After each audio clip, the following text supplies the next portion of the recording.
யோவானுக்கு வெளிப்படுத்தின விசேஷம் 21வது அதிகாரம் 7-8 வசனங்கள். வெளிப்படுத்தின விசேஷம் 21:7-8. ஜெயங்கொள்ளுகிறவன் எல்லாவற்றையும் சுதந்தரித்துக் கொள்ளுவான். நான் அவன் தேவனாயிருப்பேன், அவன் என் குமாரனாயிருப்பான். பயப்படுகிறவர்களும் அவிசுவாசிகளும் அருவருப்பானவர்களும் கொலைபாதகரும் விபச்சாரக்காரரும் சூனியக்காரரும் விக்கிரக ஆராதனைக்காரரும் பொய்யர் அனைவரும் இரண்டாம் மரணமாகிய அக்னியும் கந்தகமும் எரிகிற கடலிலே பங்கடைவார்கள் என்றார். ஹல்லேலூயா, ஹல்லேலூயா. நம்ம இன்னைக்கு ஒரு சின்ன செய்தி பார்க்க போறோம். ஜெயம் கொள்ளுகிறவன்கிற அந்த தலைப்புல நாம எதை ஜெயம் கொள்ளணும், எப்படி ஜெயம் கொள்ளணும்னு பார்த்து நம்ம முடிக்க போறோம். ஹல்லேலூயா. முதலாவதா இந்த 8வது வசனத்துல இருக்கிற ஒரு ரெண்டு விஷயத்தை தான் நம்ம பார்க்க போறோம். 8வது வசனத்துல முதல்ல குறிப்பிடப்படுற அந்த பயம், அதை குறித்து பார்க்க போறோம். அதே மாதிரி அதே 8வது வசனத்துல கடைசியா சொல்றார் பொய்யர் அப்படின்ட்டு. இந்த ரெண்டு விஷயத்தை குறித்து நம்ம பார்க்க போறோம். ஹல்லேலூயா, ஹல்லேலூயா. சரி, தேவன் நம்ம சபையை குறித்து ஆக்சுவலா என்ன சொன்னார்னா, என்ன ஜனங்களுக்கு சொல்லணும் அப்படின்னா ஒரு வார்த்தையை சொன்னார். அது கேட்க ரொம்ப வேதனையாக தான் இருந்தாலும், ஆனாலும் உங்ககிட்ட சொல்லணும் இல்லையா, நீ என்னை மறந்தாங்கிற அந்த ஒரு வார்த்தையை சொல்கிறார். ஹல்லேலூயா. அதாவது நீங்கள் தேவனை, உங்களை உருவாக்குன தேவனை மறந்துட்டீங்க அப்படிங்கிற அந்த வார்த்தையை சொன்னார். சரி, அதுக்காக தான் இந்த மெசேஜ் இருக்கும்னு நினைக்கிறேன். அப்போ அதுலேருந்து நம்ம வெளியில் வர்றதுக்கு எப்படி ஜெயம் கொள்ளணும் அப்படிங்கிற ஒரு சில ஆலோசனைகளை சொல்லி நான் ஜெபிச்சு முடிக்க போகிறேன். இப்போ முதல்ல இந்த பயப்படுகிறவர்களும் இருக்கு இல்லையா. பயம்ங்கிறது அது பிசாசனுடைய பயங்கிறத விதைக்கிறதே பிசாசு தான். இங்கிலீஷில் ஒரு வாக்கியம் உண்டு இல்லையா, ஈவில் ஃபீட்ஸ் ஃபியர் அப்படின்ட்டு. அப்போ இந்த பயத்தை அவன் நமக்கு போஷிப்பான் அப்படின்னு இருக்கு. ஹல்லேலூயா. அப்போ இந்த பயங்கிறது அவனால் மட்டும்தான் வருது. நம்ம 3வது அதிகாரம் ஆதியாகமத்தில் வரும்போது அதை எடுத்தவங்க ஒருத்தங்க வாசிங்களா. 3, 8, 9, 10 வசனங்கள் வாசிங்க. பகலில் குளிர்ச்சியான வேளையிலே தோட்டத்தில் உலாவுகிற தேவனாகிய கர்த்தருடைய சத்தத்தை அவர்கள் கேட்டார்கள். அப்பொழுது ஆதாமும் அவன் மனைவியும் தேவனாகிய கர்த்தருடைய சந்நிதிக்கு விலகி தோட்டத்தின் விருட்சங்களுக்குள்ளே ஒளித்து கொண்டார்கள். அப்பொழுது தேவனாகிய கர்த்தர் ஆதாமை கூப்பிட்டு, நீ எங்கே இருக்கிறாய் என்றார். அதற்கு அவன், நான் தேவரீருடைய சத்தத்தை தோட்டத்திலே கேட்டு நான் நிர்வாணியா இருப்பதினால் பயந்து ஒளித்து கொண்டேன் என்றான். ஹல்லேலூயா. இந்த வசனத்துல பாருங்களேன், முதல்ல ஒரு மனுஷனுக்குள்ள பயம் எப்போ வருது, தேவனுடைய வார்த்தையை விட்டு விலகும் போது வருது. அதாவது டிஸ்ஓபே அப்படின்னு சொல்லலாம், கீழ்ப்படியாமை. ஹல்லேலூயா. அப்போ நாம கீழ்ப்படியலைன்னா, தேவனுடைய வார்த்தைக்கு குறிப்பா கீழ்ப்படியலைன்னா நமக்குள்ள கண்டிப்பா பயம் ஊடுருவும். இந்த 2:17 சொல்லியிருக்க, இந்த ஆதாம் எதுக்கு கீழ்ப்படியலைன்னா, ஆனாலும் நன்மை தீமை அறியத்தக்க விருட்சத்தின் கனியை புசிக்க வேண்டாம் அப்படின்னு இந்த ஆதியாகமத்துல தேவனாகிய கர்த்தர் ஆதாம் இடத்துல லிட்டரலாவே சொல்றார், இதை நீ செய்யாத. ஆனா அந்த ஆதாம் 3வது அதிகாரத்துல அதை செஞ்சிடுறாரு. தன்னுடைய மனைவியின் வழியா அவருக்கு கைக்கு வருது, அவர் அதை சாப்பிட்றாரு. ஹல்லேலூயா. அப்படி சாப்பிடும்போது என்ன ஆகுது, அவனுக்குள்ள பயம் வருது. ஹல்லேலூயா. இப்போ புரியுதா ஏன் உங்களுக்கு வாழ்க்கையை குறித்த பயம், பிள்ளைங்களை குறித்த பயம், நாளைக்கு என்ன ஆகுங்கிற பயம், கடன் எப்படி மாறுங்கிற பயம் ஏன் உங்களுக்கு வருதுன்னா, நீங்கள் ஏதோ ஒரு இடத்துல தேவனுடைய வார்த்தையை நீங்கள் அதுக்கு கீழ்ப்படியாமல் போனது நிமித்தம் தான். ஹல்லேலூயா. 2வது பயம் ஏன் வருதுன்னா, இங்கே பாருங்க, தேவனுக்கு பிரியமில்லாததை செய்யும் போது பயம் வரும். இப்போ தேவன் தான் அதை நட்டார் இல்லையா, நட்டுட்டு ஒரு கண்டிஷன் வைக்கிறார், இதை மட்டும் நீ செய்யாத, பாக்கி எல்லாத்தையும் ஆண்டு கொள்ளவும், எல்லாத்துக்கும் மேலேயும் தேவன் அந்த மனுஷனுக்கு அதிகாரத்தை கொடுக்கிறார். அந்த மனுஷனை தேவ சாயலாவே உண்டாக்குறாரு, தேவ ரூபத்தின்படியே உண்டாக்குறாரு இல்லையா. அப்போ அவர் விரும்புகிற வண்ணம் நாமோ இல்லாதது நிமித்தம்தான் நமக்குள்ள ஒரு பயம் இருக்கு. ஹல்லேலூயா. இப்போ 365 தடவை இந்த பைபிளில் பயப்படாதே பயப்படாதேங்கிற வார்த்தை இருக்கிறதா சொல்றாங்க இல்லையா. அப்போ இந்த பயத்துக்கு ஒருபோதுமே நீங்க இடம் கொடுக்காதீங்க. ஹல்லேலூயா. இது வந்து நெகட்டிவ் தாட்ஸ் அப்படின்னு சொல்லுவோம். இப்போ ஒரு சிலருக்கு பார்த்தா பிள்ளைங்க வெளியே போனால் ரோட்டில் வெளியே போகிறது பயம். அவங்க என்ன சொல்கிறது, ஸ்கூலில் படிக்கும்போது பயம், பிள்ளை குறித்த எண்ணத்திலேயே இருப்பாங்க. நிறைய பேர் பார்க்குறோம். எப்போ பார்த்தாலும் பிள்ளைங்க பிள்ளைங்க பிள்ளைங்க பிள்ளைங்க அதையே குறித்து யோசிச்சுட்டு இருப்பாங்க. ஏன்னு பார்த்தா ஜெபிக்கும்போது ஆண்டவர் அழகாக உணர்த்துவார். அதாவது பிள்ளைய குறித்த பயம் அவங்களுக்குள்ள இருக்கும். பிள்ளைக்கு என்ன ஏதாச்சும் ஆயிடுமோ, அதாவது ஆயிடக்கூடாதுங்கிறதுக்கு வேண்டி ஜெபிப்பாங்க. ஆனால் ஏன் அவங்க அப்படி இருக்காங்க, பிள்ளை மேலே பற்றுதலாக இருக்காங்கன்னு பார்த்தா அவங்களுக்குள்ள ஒரு விதமான பயம் ஊடுருவி இருக்கிறது பார்க்க முடியும். இந்த பயம் எதனால வருதுன்னா, நீங்கள் தேவனுடைய வார்த்தைக்கு கீழ்ப்படியலைன்னா பயம் வரும். தேவனுடைய விருப்பத்தை நீங்கள் செய்யாத போது உங்களுக்கு பயம் வரும். ஹல்லேலூயா. அப்போ இந்த பயப்படுகிறவங்க அவிசுவாசிகள் இந்த பட்டியலை பார்த்தோம் இல்லையா, நாம எரி நரகத்துக்கு போகாதபடிக்கு, அக்கினி கடல்ல தள்ளப்படாதபடிக்கு நாம இருக்கணும்னா இந்த பயத்தை ஜெயிச்சே ஆகணும். ஹல்லேலூயா. நம்ம செய்தியினுடைய தலைப்பு ஜெயம் கொள்ளுகிறவன் இல்லையா. நீங்க ஜெயிச்சாதான் என்ன ஆக முடியும், தேவனோட கூட இருக்க முடியும். ஹல்லேலூயா. இந்த பயத்தை எப்படி ஜெயிக்கிறது? பயத்தை ஜெயிக்கிறதுக்கு முதல் வழி என்னன்னா அபிஷேகம். ஹல்லேலூயா. உங்களுக்குள்ள தேவ ஆவியானவருடைய நிறைவு இருக்கணும். ஹல்லேலூயா. அந்த அபிஷேகம் எதுக்குன்னு சொல்றேன். முதல் பாயிண்ட் அபிஷேகம். அந்த அபிஷேகத்துல நீங்க அந்த இடத்துல இருக்கணும். ஹல்லேலூயா. அதாவது be in a right place அப்படின்னு சொல்லுவாங்க. சரியான இடத்துல இருக்கணும்.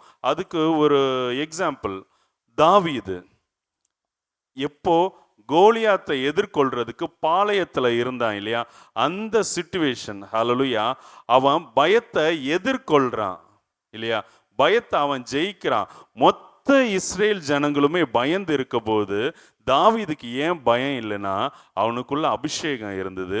ரெண்டாவது, அந்த அபிஷேகத்தின்படி நடக்கிறவனா இருந்தான் இல்லையா. ஹல்லேலூயா. அவன் யாரு, ராஜாவா அபிஷேகம் பண்ணப்பட்டவன் இல்லையா. அப்போ உங்களுக்குள்ள இந்த பயத்தை நீங்க ஜெயிக்கணும்னா நீங்க என்ன பண்ணணும், சரியான இடத்துல இருக்கணும். அதாவது சரியான இடம்னா என்னங்கிறதுக்கு தான் நான் இந்த அபிஷேகத்தை சொன்னேன். இப்போ அபிஷேகம் உங்களை எப்படி வழி நடத்துதோ, இன்னைக்கு உங்களை இங்க கூட்டிட்டு வந்தது உங்களை தேவன் நிரப்பின அந்த ஆவியானவர்னா, அப்போ நீங்க சரியான இடத்துல இருக்கீங்க. ஹல்லேலூயா. ஹல்லேலூயா. அதே மாதிரி நீங்க சரியான இடத்துல இருக்கும்போது உங்களுக்குள்ள பயம் இருக்கவே இருக்காது. ஏன்னா உங்களை நடத்துறது தேவன் இல்லையா. தேவனோடு இருக்கும்போது நம்ம எதுக்கு பயப்படணும்? ஹல்லேலூயா. அப்போ முதல்ல இந்த தாவீதை வச்சு நம்ம பார்க்குறோம். அப்போ நம்ம சரியான இடத்துல இருக்கும்போது பயம் நமக்குள்ள வராது. ரெண்டாவதா நம்ம எஸ்தர் பார்க்க போறோம். 4வது அதிகாரம் 11வது வசனம் வாசிங்களா. எஸ்தர் 4:11. இப்போ 11வது வசனத்துல என்ன சொல்லுது, இதை சொல்றது யாருன்னா எஸ்தர் சொல்றாங்க. ஹல்லேலூயா. தன்னுடைய ஜனங்க அழியுங்கிற அந்த எண்ணம் இல்லாம அவங்க அந்த சட்ட திட்டத்துக்கெல்லாம் பயந்து என்ன சொல்றாங்க, இங்க இப்படி ஒரு சட்டத்தை இருக்கு, இதை மீற முடியாது, மீறினா மரணம் வரைக்கும், அதாவது சாவு வரைக்கும் நேரிடும், அதனால இதை மீறவே முடியாது அப்படின்னு சொல்றாங்க. ஹல்லேலூயா. அவங்களுக்குள்ள ஒரு பயம் இருக்கிறத பார்க்குறோம் இல்லையா. அப்போ தேவ ஆவியானவருடைய ஏவுதல்னால, அதாவது மொர்தெக்காய் பின்னாடி பேசுவாரு, அதுக்கப்புறம் இந்த பயத்தை எப்படி மேற்கொள்றாங்கன்னு பாருங்களேன். 16வது வசனம் வாசிங்களேன். நீர் போய் சூசானில் இருக்கிற யூதரை எல்லாம் கூடி வர செய்து 3 நாள் அல்லும் பகலும் புசியாமலும் குடியாமலும் இருந்து எனக்காக உபவாசம் பண்ணுங்கள், நானும் என் தாதிமாரும் உபவாசம் பண்ணுவோம், இவ்விதமாக சட்டத்தை மீறி, அமேன் அமேன் ஹல்லேலூயா, சட்டத்தை மீறி ராஜாவினிடத்துல பிரவேசிப்பேன் அப்படின்ட்டு. அதாவது நீங்க பயப்படும் போது உங்களை சுத்தி ஒரு சட்டம், ஒரு வட்டமே உருவாக்கப்பட்டிருக்கும். இது உலக சட்டம். இன்னும் சொன்னா அந்த ஈவில் ஸ்பிரிட்டினுடையது, பிசாசனால உருவாக்கப்பட்ட சட்ட திட்டங்கள் உங்களை சூழ்ந்து இருக்கும். இதை செய்யக்கூடாதுன்னு சொல்லி உங்களை பயமுறுத்துவான் இல்லையா. அங்க ஏறக்கூடாது, அதை செய்யக்கூடாது, இதை பண்ணக்கூடாது, அதை பண்ணக்கூடாதுன்னு சொல்லி ஒரு பயத்தின் ஆவின்னு நம்ம சொல்லணும். பயத்தின் ஆவின்னு இருக்கு ஆக்சுவலா ஒரு ஸ்பிரிட் வந்து இருக்கு, பயத்தின் ஆவி அப்படின்ட்டு.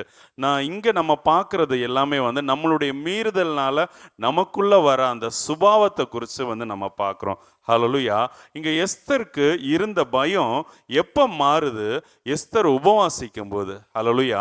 உபவாசிக்கும் போது அப்போவே அவங்க சொல்றாங்க, இந்த சட்டத்தை மீறி நான் ராஜாவின் இடத்துல உட்பிரவேசிப்பேன். ஹalleluya.